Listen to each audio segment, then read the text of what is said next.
Welcome to Tweaks and Geeks, episode 3. Join us while we talk about Shiva, the Destroyer, and our son, Try. Hi, buddy. Say hi to everybody. Hi, Try. Hello. All right. So, we're gonna go here right now. All right. How's everybody doing? Join us today on a quite quiet Himalayan mountainscape. Snow-capped peaks stretching into the sky. I sit beside a glowing fire with an attentive audience circling the fire.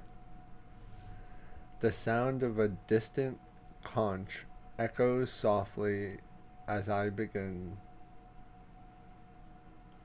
Imagine the beautiful screech of a conch in the distance. I don't know what a conch being played sounds like, but it is something. Tonight, let us speak of the mighty Lord Shiva, the Destroyer and Transformer. Did you know? No, I did know. The eternal yogi, the cosmic dancer, and the embodiment of both fierce power and deep compassion. He is the one in great trinity of He is one of the great trinity of Hindu gods. Brahma, the creator, Vishnu, the preserver, and Shiva, the destroyer. But do not think of destruction as an end. No, Shiva's destruction is necessary for creation to begin anew. Liz, what does the death card signify? Change. Change and rebirth. That was not expecting that. So Shiva is the supreme lord who creates, protects, and transforms the universe. Okay. The goddess orientation Shakita tradition, the supreme goddess deep, is required as energy and creative power. Is the equal complementary partner of Shiva. Shiva is one of the 5 equivalent deities of Samarta tradition in Hinduism. I was not going to pronounce the rest of those words. We'll work so on I had to sum it up. You did a very good job. So yeah, there seems to be. It is weird, to talk about another trinity. No, it's not. Well, I mean Brahma, Vishnu, and Shiva. Poseidon, Hades, and Zeus. And then you have the Holy Trinity. And then I'm sure we're going to learn about many others on our journey. Then you've got a few different triple goddesses and different religions for that. You've got the Morrigan, you've got Hecate, you've got many different triple goddesses or gods. Right.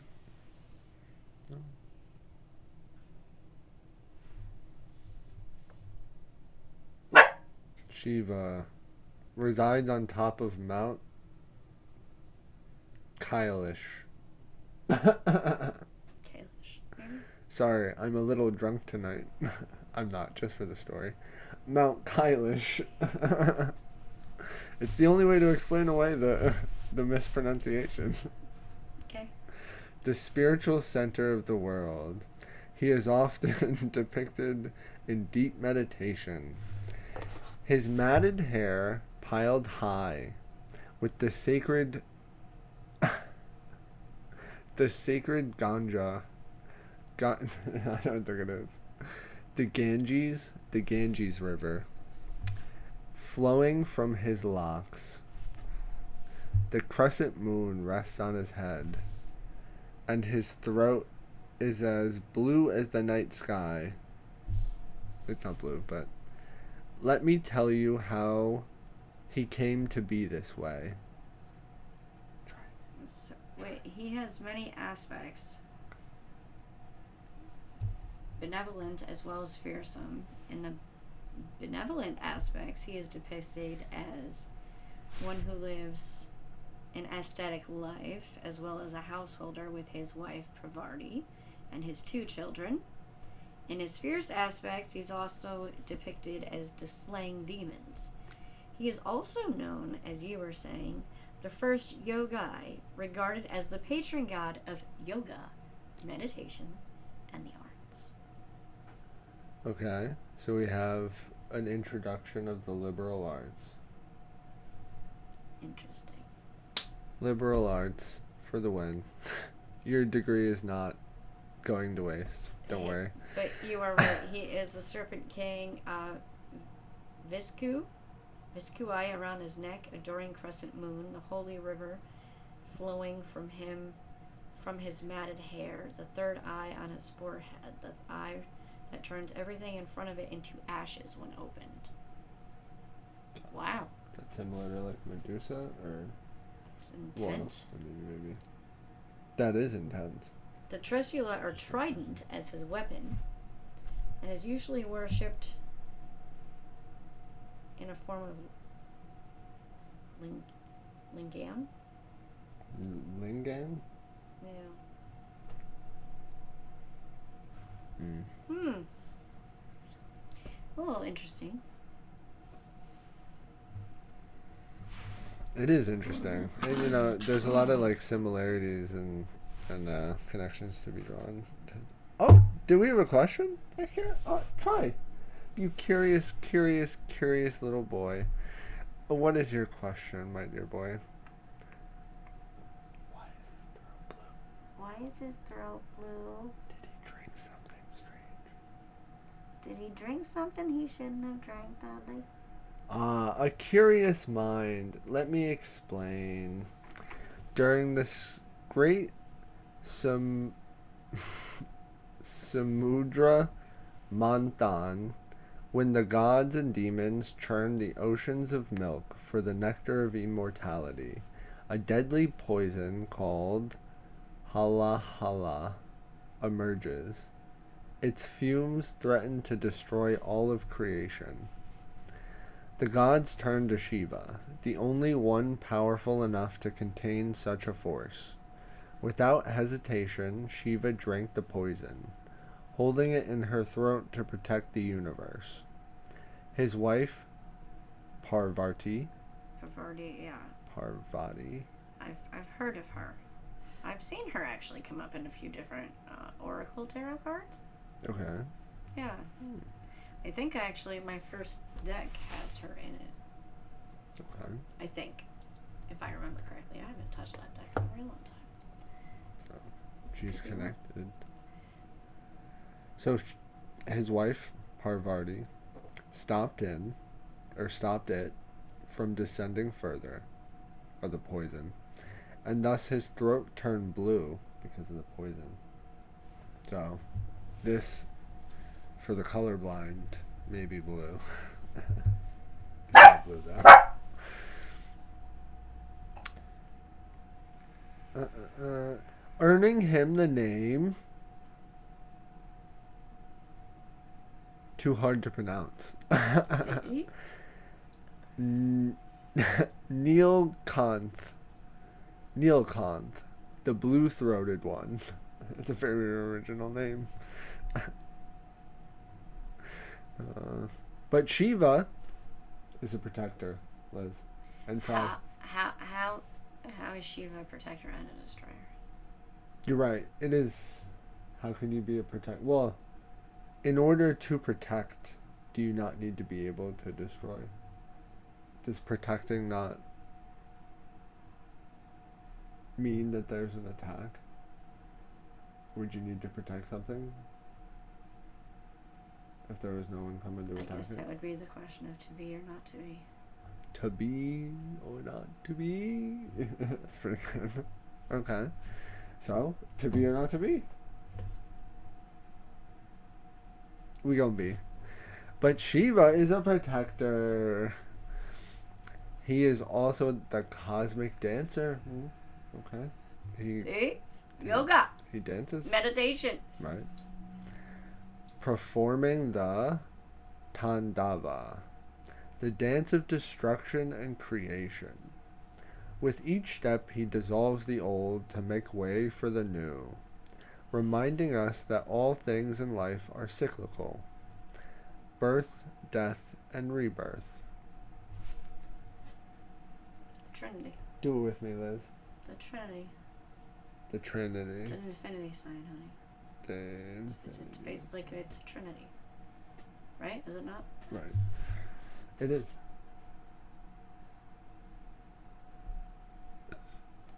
In one hand, he holds a trident. Yes. Put it The trishul. Is that what you called? Is that what you called it? Trishul? Symbolizing the three forces of creation, preservation, and destruction. In another, he carries a damura, a small drum, whose sound represents the heartbeat of the universe. If that was the heartbeat of the universe, we'd be fucked. He carries the small drum. Around his neck hangs a garland of snakes, showing his mastery over fear and death.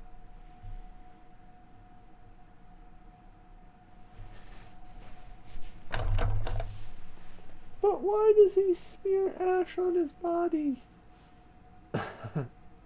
Wait, I didn't even bring that up. How did you know that? Doesn't that make him look scary? Well, I guess so, little one. Try over there. The ash on Shiva's body is sacred. It reminds us of life's impermanence. Ash is all that remains when everything else is gone. And Shiva teaches us to detach from material desires and embrace the eternal truth. Yes, Shiva may seem fierce. He is the destroyer after all, but his destruction is not out of anger. It is born of compassion, for only through destruction can new life emerge. Isn't that right? That is right. That is right. Signs that Lord Shiva is with you. Ooh. A feeling of peace and calmness in your mind. Synchronicity with meaningful coincidences occurring more frequently in your life. Coincidence. A sudden increase in your intuition and understanding of deeper meaning of things.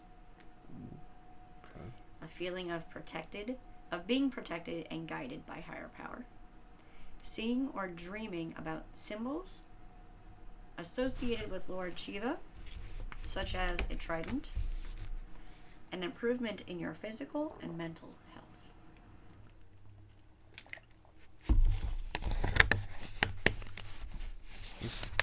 Pretty good, thanks. He is considered to be eternal and immortal. He is not subject to death in the same way as mortals are. In Hindu mythology, Shiva is depicted as being beyond the cycle of birth and death, and is therefore not subject to death. However, various myths and stories of Hinduism describe Shiva temporarily dies or enters into a state of deep meditation, during which he appears to be dead. These stories are meant to illustrate the transcendent nature of Shiva and his role as the ultimate reality. Okay. Do you think he was sleeping in the cosmic ocean? I think he might have been. Could he be asleep in the cosmic ocean? Probably. He's the ultimate yogi. The master. That's what I'm saying. Oh, right. He's the master of yoga. Here. Oh, hold on. Look at that. Just look at that. That's the trident. The trishul. What's interesting is that in many pictures on the internet, he's only pictured with 2 hands. 2 hands. But the other ones had like 4 to 6. Right. But there are some that do depict him with 4 hands. But the stories that we are reading... That I'm telling, Liz. My goodness. Correct. That you're telling. Like, it's showing that he dances with 4 hands. Here's his crescent moon. Right. That certainly is, yeah. But the story doesn't have. I mean, yeah, the multiple hands thing is. But again, in a lot of pictures, it's only showing 2 hands. So. I mean, that's a little interesting. You only need 2. Because I always thought Shiva had more than that. Right. And yet, Liz. And yet. And try. And yet, we'll bite the. How you doing, buddy? You doing good? Yet Shiva is not only a god of cosmic power, he is also deeply personal, a loving husband to Parvati, a father to Ganesha and Kartikeya. They're 2 sons. 2 sons, and a protector of those who call on him with devotion. He is the ultimate yogi, the master of meditation, who teaches us to look within for truth. In his calm form, he embodies peace and detachment. But awaken his fury, he becomes Rudra, the storm that sweeps away all that is corrupt. Let us not forget Mahadeva, the great god, who wears the crescent moon in his hair, controls time, and dances at the edge of eternity. Kind of seems like they have different names for different times. So, like, who did we do last time? Vishnu and... So Vishnu was called upon multiple times in different forms, and he had a different name each time. And this is kind of like that. So, like, he has a different form and a different purpose. So avatars. Like a different avatar. Avatars. Like yes. a different avatar. Yes. Different avatars. All right. So let us not forget Mahadeva, the great god, who wears the crescent moon in the foot. So that was the picture you're showing. At the heart of it all, Shiva reminds us of life's most profound truths. Destruction is not an end, but a path to transformation. True power lies in simplicity and self-mastery, and liberation, moksha, is the ultimate goal of existence. I think they pray like this. Om Namaha Shivaya. May Lord Shiva guide us to send beyond illusions, to see beyond illusions, to embrace change without fear, and to find stillness in the chaos of life. Om Namah Shivaya. I'll get it one day. How is that? It's cold up here in the mountains, by the way. So we're sitting by the fire with Shiva, and if you hadn't noticed, Lakshmi is Vishnu. here, and Vishnu. I think you did it backwards. This is Vishnu. This is Lakshmi. Lakshmi, Vishnu. Yeah. Sorry. Here they are. Round of applause. Try. You went on a car ride and put him to sleep. Oh, I did. Now it's time to go back home. It is. Namaste. Namaste.